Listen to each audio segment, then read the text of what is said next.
So hello guys, welcome back to my channel Vicky blog. तो कैसे हैं आप लोग? आई होप कि आप लोग ठीक होंगे।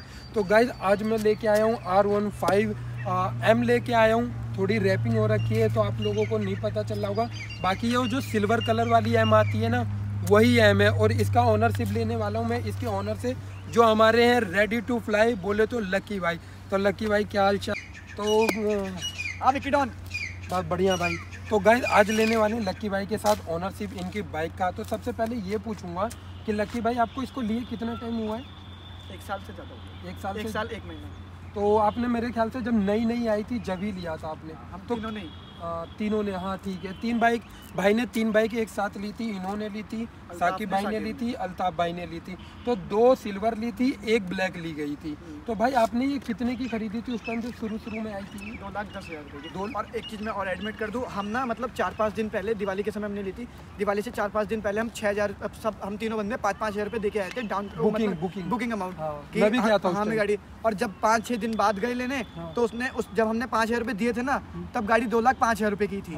और जब हम 4 दिन बाद लेने आए ना, तो वो गाड़ी 2,10,000 रुपये की। तो ऐसा होता है, ये कंपनी का दिवाली पे हमने सोचा कि दिवाली पे ऑफर मिलेगा, सस्ता हो जाएगा मामला पानी, ये है वो है, और 1-2 दिन हमें पैसे करने में भी लग जाएंगे।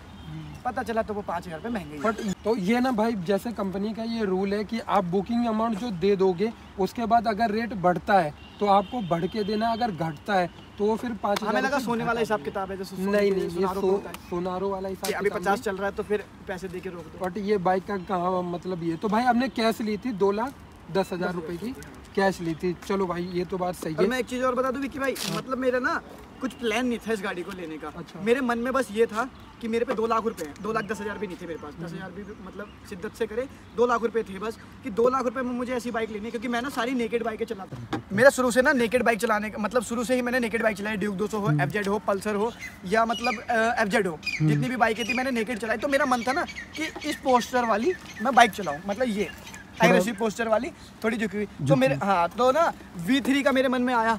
फिर मन में आया KTM RC का। तो V3 का मन क्यों आया? मेरे ख्याल से PUBG का देख के आया होगा। हाँ, प्रीत की गाड़ी देख के आया था, उसकी मैंने चलाई ना, तो अलग ही मजा आता था। और उस समय मेरे को इतनी नॉलेज नहीं थी कि पावर वगैरह भी कोई चीज़ होती है, कि मैं ड्यूक 200 से R15 पे जा रहा हूँ। तो वो इतना मेरे को वो नहीं, समझदारी नहीं है। हाँ, और क्योंकि मेरी बाइक की जो ब्रेक थी ना, वो नॉन ABS थी। और फिर मैंने प्रीत की बाइक की चलाई, जब V3 चलाई थी, तो यार ब्रेक पे पूरा कॉन्फिडेंस आया, मजा आया यार ये तो बढ़िया चीज़ है भाई साहब। अच्छा, ड्यूक से अच्छी है इसकी ब्रेकिंग? हाँ अच्छा, वो नॉन ABS है, उसमें हाई स्पीड पे कहीं ना कहीं पैनिक ब्रेकिंग करने पे खतरा रहता ही रहता है। कि अगर, क्योंकि कभी भी क्या होता है ना, हम बहुत तेज चल रहे हैं रोड पे, अचानक कोई क्रॉस कर जाए तो उस समय पे दिमाग बाद में चलेगा, पहले हाथ चल जाएगा। अच्छा, वहाँ पे तो फिर वो नॉन ABS से तो स्किड खाएगी। और ये है मतलब स्लिप, स्किड का मतलब तो स्लिप। इसलिए मैं एक तो इसकी तरफ गया। दूसरी चीज़, इसकी तरफ जाने का मेन रीज़न ये भी था कि V3 में इसलिए नहीं लेना चाहता था, क्योंकि फिर वो ये हो जाती कि अभी मैं एक तो नया पैसा दे रहा हूँ, और जब मार्केट में उससे 10,000 फालतू देने के बाद हमें एक नया प्रोडक्ट मिल रहा है जिसके लुक्स उससे भी ज़्यादा खतरनाक है। ये तो है। और तो तीसरी चीज़, मुझे नहीं लगता इस प्राइस रेंज में इससे बढ़िया लुक्स किसी के नहीं है। KTM RC 200 पे मैं जा सकता था, पर उसके नए वाले लुक्स मुझे पसंद नहीं थे, तो इस वजह से मैं गया नहीं। और पुरानी मेरा लेने का मन नहीं था। बट वो थोड़ी अच्छी लगती थी जो पुरानी आती थी, वो अच्छी है। जो गोल आंखों वाली, वो अच्छी लगती थी। उसकी आवाज़ भी बहुत अच्छी है। अच्छा, तो भाई अब ये बात तो हो गई। अब मैं सबसे पहले आपसे ये बात करना चाहता हूँ कि जो इस गाड़ी में जो आपको लाइट मिल रही है आगे, ये लाइट वगैरह कैसी है? यार स्टार्टिंग में तो मेरे को ठीक लगी थी। हाँ, शुरू में। हाँ, मान लो आगे के 10,000 किलोमीटर तो ठीक लगी थी। एक टूर मैंने मतलब कहाँ का मारा था याद नहीं है, पहाड़ों का कहीं, मनाली का शायद मनाली का मारता है, पता नहीं कहाँ का मारता, मेरे को आई डोंट नो, याद नहीं है, फॉरगेट हो गया। अच्छा। पर ना मेरे को जरूरत नहीं पड़ी थी उस समय, एकदम सही चल रहा था मामला पानी। फिर धीरे धीरे लाइट कम नहीं हुई, पर पता नहीं ऐसा अपने आप को मतलब। हाँ, मेरे को ऐसा लगा कि अब थोड़ी जरूरत है इस गाड़ी में लाइट्स की, तो मैंने लगवा रखी थी। अभी मैंने निकाल रखी है, जब मैं टूर पे जाता हूँ तब मैं लगवा लेता हूँ। जहाँ यहाँ पे भाई ने लगवा रखा है, देखो ये जहाँ तुम्हारी गाड़ी में लगी हुई है, एग्जैक्ट वहीं लगी हुई थी। तो अच्छा भाई, अब मैं बात करूंगा जैसे इसके आगे के जो सस्पेंशन है, बोले तो सोकर टाइट है, थोड़ी टाइट है। हाँ, स्टिफ है थोड़ी। इससे फायदा क्या होता है, मैं अपना बताता हूँ। मैं लीन वगैरह ज़्यादा करता हूँ, मुझे रैश ड्राइविंग से इतना ज़्यादा कोई खास मतलब नहीं है, पर मतलब लीन करने में अलग मजा आता है, स्वाद आता है। उस चक्कर में मैंने 180 सेक्शन का टायर भी लगाया, उस पर भी आएंगे। पर सस्पेंशन क्या है ना, अगर टाइट सस्पेंशन रहते हैं और हम लीन कर रहे हैं, तो अगर बम्प्स भी आ जाते हैं ना, तो गाड़ी डिसबैलेंस नहीं होती है। बम बोले तो ऊंचाई नीचाई, हाँ ठीक है, ओके। ऊबड़ खाबड़ सा रोड, अगर मान लो थोड़ा सा बम्प्स आ गए, उछला हुआ रोड आ गया, तो वहाँ पे सस्पेंशन टाइट काम करेंगे। अच्छा, गाड़ी पूरी ऊपर नीचे नहीं होगी, तो डिसबैलेंस होने के चांसेस कम है। तो मतलब आपका कहने का मतलब है कि आगे टाइट है, थोड़े से स्टिफ साइड है, कई बार प्रॉब्लम दे देते हैं ऑफ रोडिंग, या मतलब थोड़ा सा खराब एरिया आ जाता है, तो वहाँ पे यूँ ऊपर नीचे होते रहते हैं ना, तो बाउंस कम होते हैं तो थोड़ा सा फील होता है, हाथ वाथों पे हो जाता है, पर उस चीज़ को फॉरगेट करें तो लीन वगैरह में बहुत अच्छे है और छोटे मोटे गड्ढे पता भी नहीं चलते। पता नहीं चलता, मतलब एक तरीके से बढ़िया है। हाँ बढ़िया है। पीछे वाला सस्पेंशन इतना मेरे को ठीक ठाक है। पीछे के सस्पेंशन मतलब ना ज़्यादा बढ़िया है ना ज़्यादा बेकार है, मतलब ठीक है। हाँ। अच्छा, तो ये रही बात सस्पेंशन की हो गई, लाइट की हो गई। 1 घंटे पहले ही तो हमारे साथ गए थे टायर बदलवा के। टायर बदलवाने, तो इसीलिए मैं टायर पे आ रहा हूँ। भाई इसमें आगे वाला टायर लगा हुआ है 120 सेक्शन का और पीछे का लगा जबकि हुआ 100 है। आता है इसके अंदर। हाँ 100 सेक्शन का आता है और पीछे का आता है वाला 140। वाली बात है भाई। भाई गाइस, इसमें पीछे जो टायर मिलता है वो मिलता है 140 सेक्शन का, बट लक्की भाई ने आज ही चेंज करवाया है, तो ये 180 सेक्शन का टायर है। इस पे भी मैंने ब्लॉग बना रखा है, वो आपको मिल जाएगा, 1-2 दिन के बाद दिखा दूंगा, बट इसके ऊपर अलग से बनाएंगे ब्लॉग। बट अभी जो बात कर रहे हैं वो इस टायर जो इसका स्टॉक था, जो पुराने टायर थे वो लक्की भाई ने चलाए थे। तो जो कंपनी इसके साथ टायर देती है, देखो ये तो मैंने अभी 1 घंटा हुआ मान लो। हाँ। 1 घंटे चलाया तो इसका मैं तो फीडबैक दे ही नहीं सकता। हाँ। ना मैंने अभी लीन करा, ना मैंने इतना कुछ चलाया, वो सारी बातें हटा देते हैं 2 मिनट के लिए। इसके स्टॉक टायर पे आते हैं भाई, 1 नंबर 16,000-17,000 किलोमीटर चल चुके हैं। मैं क्लिप आपको दे दूंगा, अटैच कर देना, वीडियो में चलते चलते दिखती रहेगी लोगों को। वो 16,000 चल चुकी ना। हाँ 16,000 मेरी गाड़ी 16,000 चला दी भाई आपने? हाँ मैंने चला दी भाई 16,000। तो गाइस एक बार दिखा दूं आप लोगों को 16,130। हाँ उसके बावजूद भी भाई टायर मेरे अभी भी इतने थे कि वो 3,000 किलोमीटर 4,000 किलोमीटर और चल सकते हैं। और अभी भी ऐसा फील नहीं आया कि मैं अगर लीन वगैरह कर रहा हूँ ना तो कहीं ना कहीं अनकॉन्फिडेंस या मतलब ऐसी कोई चीज़ें नहीं है अभी तक मेरे को फेस करने के लिए मिली। पर मैंने टायर क्यों चेंज करवाया कि मेरा ना पंचर गलत जगह पे हो गया था। अच्छा। वो बार बार ना लीक हुए जा रहा था, तो मैं फिर परेशान हो गया कि गाड़ी ना दबके चलने लग गई, तो मैंने टायर चेंज करवा लिया। और टायर में 180 सेक्शन पे क्यों आया, मैं वही डलवा सकता था। मैं 180 सेक्शन पे इसलिए आया कि मेरे को लीन वगैरह का थोड़ा सा शौक है और मैंने एक्सपेरिमेंट करने वाला था, मतलब यही थोड़ा कह सकते हो कि थोड़ा लोगों को अवेयर क्या मतलब थोड़ी सी जानकारी जो मेरे व्यूअर्स हैं, आपके व्यूअर्स हैं, कोई भी। तो ये जो टायर है ना भाई, ये लगवाने का मेरा एक सिंपल सा फंडा था। एक तो मेरे को मतलब ट्राई भी करने थे कि इस गाड़ी में लग के कैसे लगेंगे। एक तो लुक्स डेफिनेटली बढ़िया हो गई है। हाँ। और अभी तक मैं नेगेटिव बताऊंगा नहीं ना, अच्छाइयाँ बताऊंगा, बस लुक्स अच्छी लगी वो बात की बात है, वो मेरे चैनल पे देख लेना। हाँ, ठीक है भाई के चैनल पे देख लेना। और ये चीज़ हो गई। दूसरी चीज़, अभी तक मेरे को कोई भारीनेस फील नहीं हो रही कि हैवी टायर लगवा लिया, गाड़ी चलाने में पावर ड्रॉप ऐसा भी कुछ मेरे को फील नहीं हो रहा। अभी भी सही चल रहा है मामला पानी। तीसरी चीज़, मैंने टायर जब लगवाया ना तो मैंने सोचा एक्सपेरिमेंट करूंगा। थोड़े जो आपके व्यूअर्स हैं, मेरे व्यूअर्स हैं, कि बहुत लोगों के मन में आता है कि अगर इसके अंदर बड़ा टायर और लग जाए, पीछे से लगे, तो क्या चीज़ें हमें फेस करने के लिए मिलेंगी। तो वो एक एक्सपेरिमेंट भी हो जाएगा हमारे साथ ही साथ। 10-15 किलोमीटर चला के एक फीडबैक दे देंगे लोगों को। और अभी जैसे लगवाया पैसे, तो बस एक छोटा व्यूअर्स लोगों को, या मतलब जिन लोगों को चाहते हैं या जो लोग लगवा रहे हैं, या जिन लोगों को नहीं पता, उन लोगों को थोड़ा एक आइडिया मिल जाएगा कि अच्छा या क्या बुराइयाँ मिलेंगी इस टायर को लगवाने में, कैसा लुक्स आएगा। तो बस इसलिए मैंने एक बार लगवाया है और अच्छा चला तो मैं इसको लगाते रहूँगा। और थोड़ा एक बार और आगे चल के 190 भी लगा के ट्राई कर लेंगे, क्या दिक्कत है। और उसके ऊपर आगे वीडियो भी बना के लक्की भाई आपको दिखा देंगे, तो मैं वो भी आपको मैं भी दिखा दूंगा, लक्की भाई के भी चैनल पे दिखा देंगे। मैं खुद ही बता देता हूँ, देखो अच्छाई और बुराई, मेरे को इस गाड़ी के बारे में ना बोलना बहुत अच्छा लगता है। सबसे पहले ना मैं अगर इसकी अच्छाइयों पे बात कर देते हैं, पहले सभी करते हैं, मैं भी कर देता हूँ।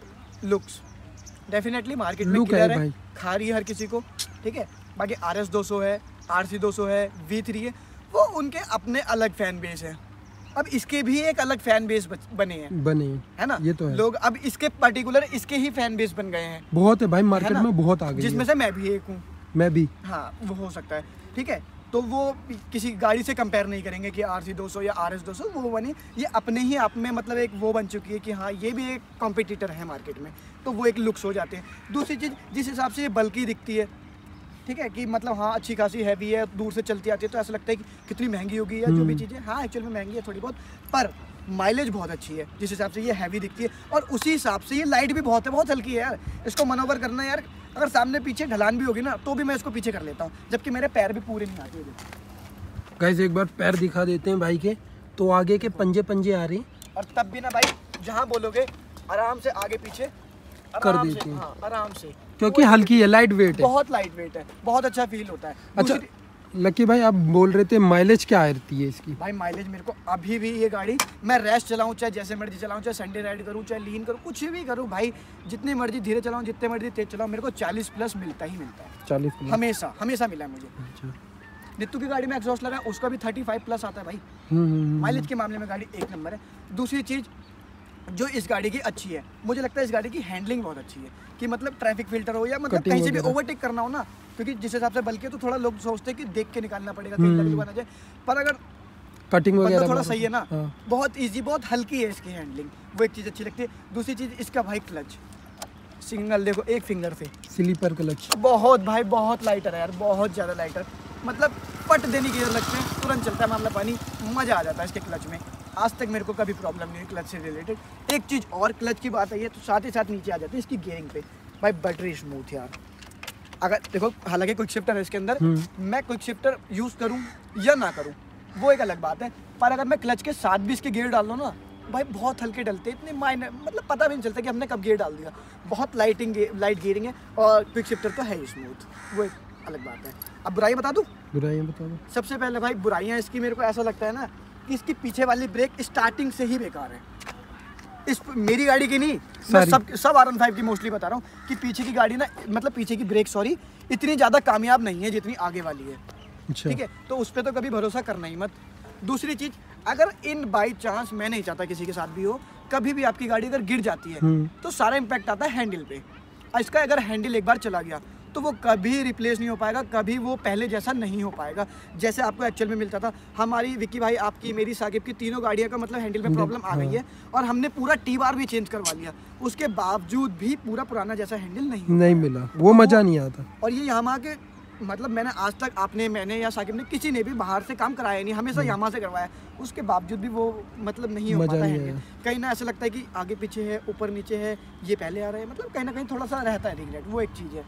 और अब बुराइयों में पीछे वाली सीट को कैसे भूल गया? अच्छा, ये तो बुराई है ही। हाँ ये तो है ही भाई। देखो कुशनिंग में अच्छी नहीं है, बैठने का मामला वानी भी ऊपर की तरफ है, पकड़ने की पीछे कोई जगह नहीं है, तो फिर वो है ही। पर लक्की भाई एक बात कहना चाहूँगा, जैसे कि ये स्पोर्ट्स बाइक में आ जाती है। हाँ स्पोर्ट्स बाइक तो, ही है। हाँ, बट इसमें पीछे का बैठाने का क्या है कुछ? यार देखो, मतलब हमें, आपने जो बोला एकदम सही है, पर क्या है ना, अपन लोग हैं इंडियंस, हाँ, हमें इसी से क्या करना है, टूर भी मारना है, जबकि टूरिंग बाइक नहीं है। हमें इसी से ऑफ रोडिंग करनी है, जबकि वो ऑफ रोडिंग नहीं है। हमें इसी से ड्रैग रेस करनी है, हालांकि उसमें काम आ जाती है वो सारी चीज़ें, ठीक है। हमें सारी चीज़ें एक ही बाइक से करनी होती है, क्योंकि अब अपनी बाइक है, 2 लाख रुपए दिए तो सब चीज़ से तो मजे लेंगे। तो गाइस, लक्की भाई जो कह रहे हैं वो बात बहुत सही कह रहे हैं। जैसे कि कुछ बंदे बोलते हैं, मैंने ब्लॉग बनाया था सीट के लिए, तो कई बंदे उन्हें बोला कि भाई ये स्पोर्ट्स बाइक है, आप कहाँ पीछे का ये कर रहे हो, पावर कर उन लोगों को ही मैं जवाब दे देता हूँ। 100 लोगों ने R15M खरीदी, 100 लोग तो ऐसे नहीं है ना जो हमेशा के लिए चलेंगे, 10% लोग तो ऐसे होंगे, 5% लोग तो ऐसे होंगे जो पीछे किसी को बैठा के चलते होंगे। तो ये चीज़ उन लोगों के लिए, आप छोड़ो, इस चीज़ को फॉरवर्ड कर दो, बात खत्म।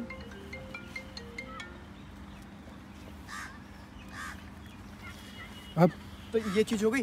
दूसरी चीज़, सिर्फ इस पर्टिकुलर सेक्शन वाली गाड़ी में मैं बता रहा हूँ, R15M में और वर्जन 4 में, ये चीज़ साइड पैनल देखना, अभी भी कुछ प्रॉब्लम नहीं है इसमें, देखना भाई बहुत हल्के हैं, बहुत लाइट है भाई।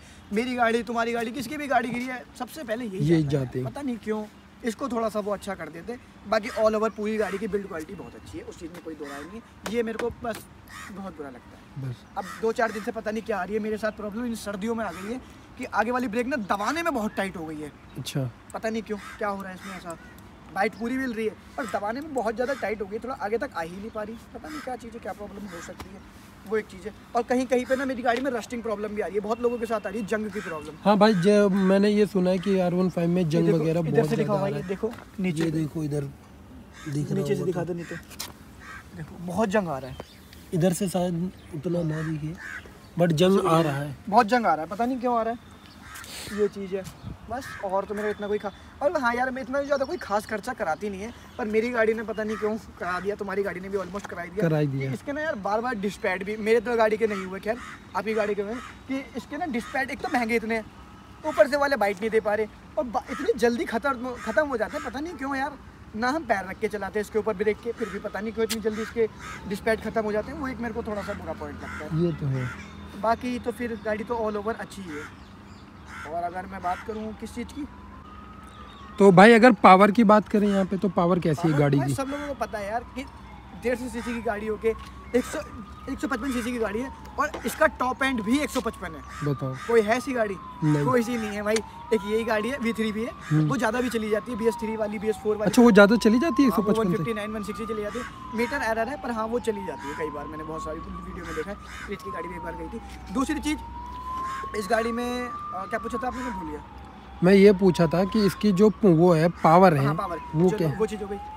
एक तो जितनी सीसी की उतनी ही ये टॉप एंड भी मार देती है। दूसरी चीज़ ये भाई 200 सीसी गाड़ी तक को भी टॉप एंड में जाके टक्कर दे देती है। BS6 को मैं बता रहा हूँ, BS4 BS3 को मत गिनना। हाँ। तो वो एक चीज़ इस गाड़ी के साथ प्लस पॉइंट हो जाती है। इनिशियल उन गाड़ी के मुकाबले नहीं है, पर 150 सीसी 200 सीसी सेगमेंट की कोई सी भी ऐसी गाड़ी नहीं है जो टॉप एंड में इसे हरा सके, जो ड्रैग रेस में इसको हरा पाए। ड्रैग रेस वही टॉप एंड हो गया। इनिशियल में तो खोल देगी। हाँ, इनिशियल में तो भाई डिपेंड करता है यार। मैंने देखो नित्तू था, हाँ। नित्तू के साथ मैंने 2 बार, प्रीत भी था, मैंने ड्रैग रेस करी थी RS 200 से, उसके पास RS 200 है, मैंने इससे पीछे कर दिया था उन्हें लास्ट में, स्टार्टिंग में। अच्छा स्टार्टिंग में, इनिशियल में तो डिपेंड करता है कि चलाने वाला कैसा है, लॉन्च कैसा कर रहे हो आप। अच्छा तो वो वाली बात है। तो भाई पावर की बात हो गई, सोकर की बात हो गई, टायर की बात हो गई, हैंडल की बात हो गई, और हमने माइलेज वगैरह भी पूछ लिया, पीछे से ये भी पूछ लिया। अब मैं ये पूछना चाहता हूँ कि भाई जो इसके साथ इंडिकेटर मिलता है वो तो कोई नहीं लगता, वो आपने क्यों हटा रखा है? सभी यार वो उसके अलग कोई नेगेटिव पॉइंट्स होंगे तो होंगे, मुझे वो दिखने में ही नहीं अच्छे लगते। मतलब दिखने में नहीं अच्छे लगते, पर मैं इन इंडिकेटर का एक घाटा बताऊँ आपको भाई। जाता है, नहीं, पानी की तो बात अलग रही, ढीले हो जाते हैं, ढीले भी हो जाते हैं, ढीले तो वो भी हो जाते हैं, टूटते वो भी हैं। बट इन इंडिकेटर से अगर सामने से कोई गाड़ी आ रही है तो दिन में उसको नहीं पता चलेगा कि आप किस तरफ का इंडिकेटर जला रखा है। तो कंपनियां जो वो बाहर देती है ना, ऐसे मतलब उनका कुछ ऐसा करना चाहिए जैसे यहाँ या तो इस जगह दे देते भाई। जो ये लाइट दे रखी है ना भाई, उन्होंने कुछ देखने में उन्होंने सही करा, उन्होंने इंडिकेटर भी सही दिए, हमने गलत हाँ हमने गलत कर रखा है। बट एक चीज मैं ये कहना चाहूंगा, लुक जैसे खा जाती है वो, लुक की ऐसी तैसी करती है।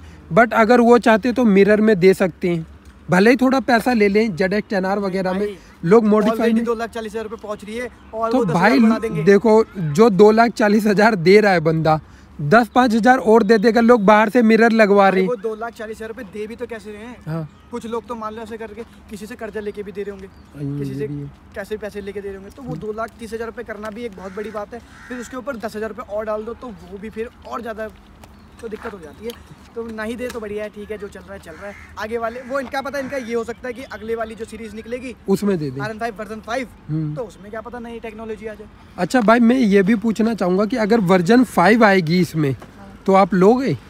क्यों? अगर सेम सीसी की हुई तो नहीं दूंगा। हाँ, सेम सीसी की तो नहीं। ये बात भी सही बोला भाई ने, सेम सीसी की होगी तो नहीं लेंगे। तो भाई जैसे कि आप टूर वगैरह करते हो, हिल्स वगैरह पहाड़ों में जाते रहते हो, तो वहाँ का भी थोड़ा एक्सपीरियंस दे दो।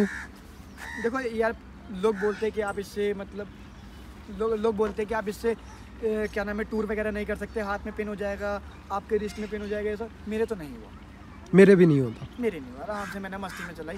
मनाली गए थे, मनाली की साइड में जब थोड़ी सी ऑफ रोडिंग मिली थी तब हुआ था हल्का फुल्का, वरना उत्तराखंड वाली साइड में बिल्कुल नहीं हुआ। हिमाचल में तो थोड़ा बहुत हो गया था हल्का। जो कि आप केदारनाथ भी लेके गए थे। केदारनाथ, बद्रीनाथ और माणा गाँव एंड होया है, भारत के चाइना का बॉर्डर लग जाता है, वहाँ तक भी हुआ है। मुझे कोई प्रॉब्लम नहीं, अच्छा खासा भाई हर कोई चला सकता है। और इवन बल्कि माइलेज भी मुझे अच्छी मिली थी, पहाड़ों में 50 तक की माइलेज मिल गई थी। पहाड़ों में क्योंकि गाड़ी तेज चल नहीं रही थी। भाई इस गाड़ी में कुछ खासियत है, ये चीज़ कभी तेल ज़्यादा पिएगी, कभी कम पिएगी, तो वो फैक्ट थोड़ा पता नहीं, समझ में नहीं आता यार। मेरे को तो ये मानना है कि लोग जितना नित्य इतना हार्ड चलाता है, एग्जॉस्ट लगा पूरे दिन रौनता रहता है, फिर भी 35 प्लस की मिलती है, तो और इतनी अच्छी माइलेज और कहाँ से मिलेगी भाई।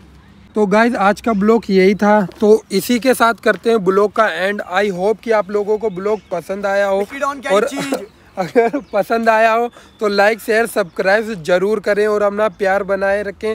ऐसे में आप लोगों के लिए और ब्लॉग लाते रहूँगा, राइड का, ट्रैवलिंग का, ओनरशिप, राइड रिव्यू, और क्या कमियां होती हैं गाड़ियों में, उसके कुछ 5 ऐसे कमियां और कुछ 5 अच्छी चीज़ें, वो भी चीज़ें मैं बताता रहूँगा। तो गाइस करते हैं इसी के साथ ब्लॉग का एंड, मिलते हैं किसी और नेक्स्ट ब्लॉग में। Tata bye and take care.